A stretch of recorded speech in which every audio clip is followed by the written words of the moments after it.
உறவுகள் மாறிக்கொண்டே இருக்கும். 5 வயசுல பையன் சொல்லுவான், எங்க அப்பா தான் சூப்பர் அப்பா.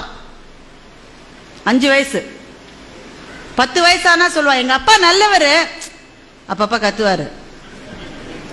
15 வயசுல சொல்லுவான், அம்மாவை கூப்பிட்டு, உன் வீட்டுக்காரர்கிட்ட சொல்லிடுமா, அப்பப்ப என் ரூட்ல வராரு, மரியாதையா இருக்காரு.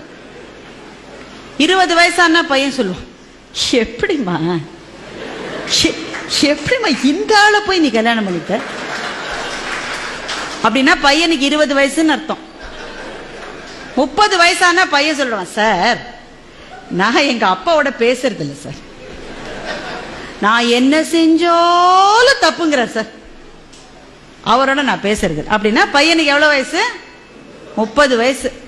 அதே பையனுக்கு 40 வயசு ஆயிடுச்சுன்னா அவனுக்கே அப்ப குழந்தைகள் இருக்கும். அப்ப சொல்லுவான், எங்க அப்பா கத்திக்கிட்டே தான் இருப்பாரு, ஆனா பாவம் நல்லவருன்னா அவனுக்கு 40 வயசு ஆயிடுச்சுன்னு அர்த்தம். அவனுக்கே 50 வயசு ஆயிடுச்சுன்னா சொல்லுவான், அந்த வறுமையிலேயே எங்க அப்பா எங்களை எப்படி வளர்த்தார் தெரியுமா, மை டாடி இஸ் கிரேட்.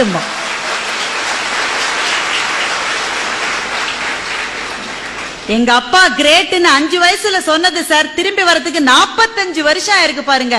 இதுதான் மாற்றம்.